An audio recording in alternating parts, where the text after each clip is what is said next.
참 예수님, 오늘 미사 시작 때 7구역 미사 오신 분들 이름 불러드렸는데 지우가 빠진 것 같아요. 불렀어요? 네, 안 빠졌어요.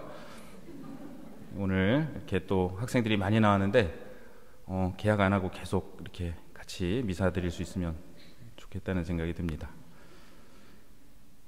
제1독서에서 유다 사람들과 예루살렘 주민들은 예레미야를 없앨 음모를 꾸밉니다. 예레미야는 이에 대해 하느님께 하소연하며 제가 당신 앞에 서서 그들을 위해 복을 주고 당신의 분노를 그들에게서 돌리려 했던 일을 기억하소서라고 기도합니다.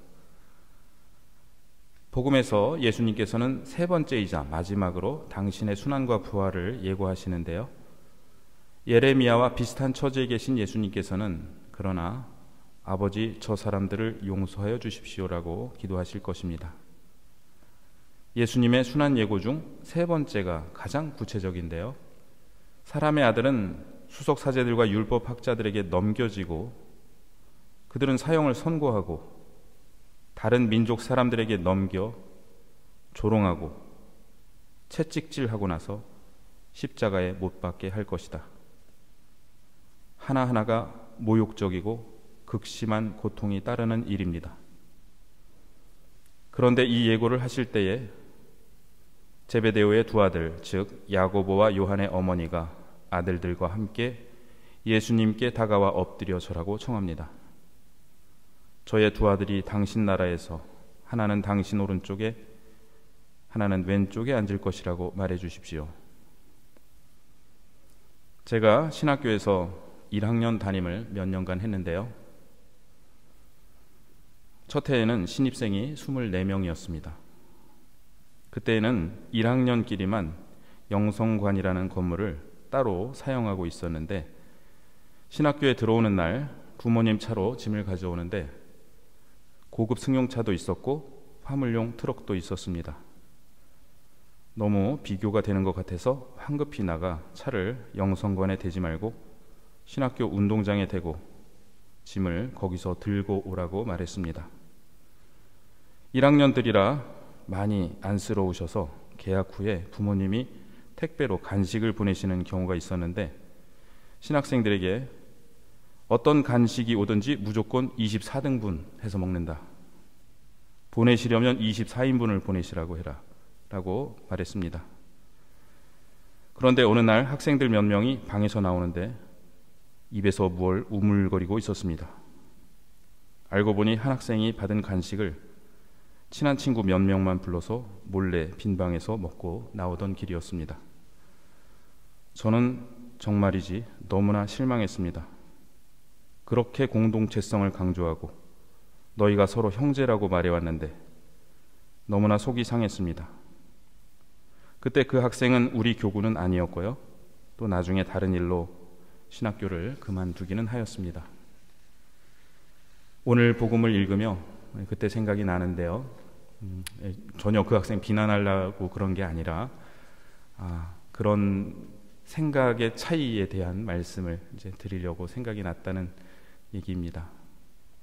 예수님은 두 가지로 속상하셨을 것 같습니다.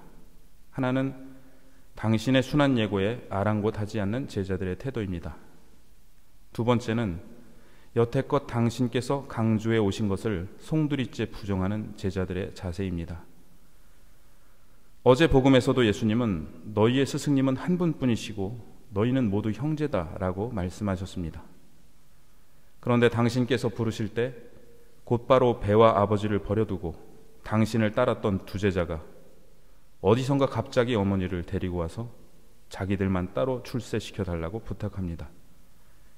왜 12를 불렀는지도 이해하지 못했고 아버지의 뜻을 실행하는 이가 내 형제요 누이요 어머니다라는 말씀도 전혀 이해하지 못했습니다. 예수님께서는 계속해서 이들이 하나 되게 하소서라고 기도해 오셨지만 이들은 다른 형제들로부터 분리와 특권을 주장합니다. 제자들을 향한 가르침 전체가 부정당하는 느낌을 받으셨을 수도 있습니다. 이들을 불쾌하게 여기는 다른 10 제자도 마찬가지입니다. 그들도 비슷한 생각을 하고 있었기에 불쾌했던 것입니다. 이제 이들에게 당신의 일을 맡기고 떠나셔야 하는데 과연 그들이 안심하고 맡길 만한 사람들인가요?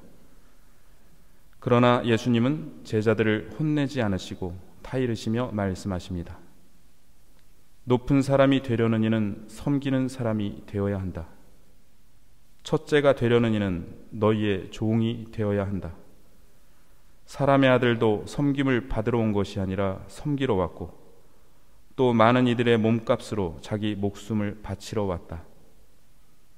이렇게 예수님께서는 세 번째 순환 예고를 완성하십니다.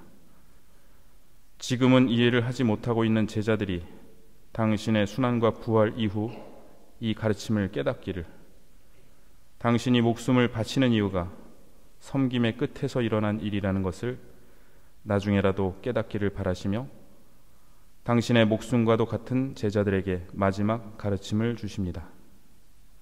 예수님께서는 바로 이들을 위해 목숨을 바치실 것이기 때문입니다. 이들은 바로 우리 자신입니다.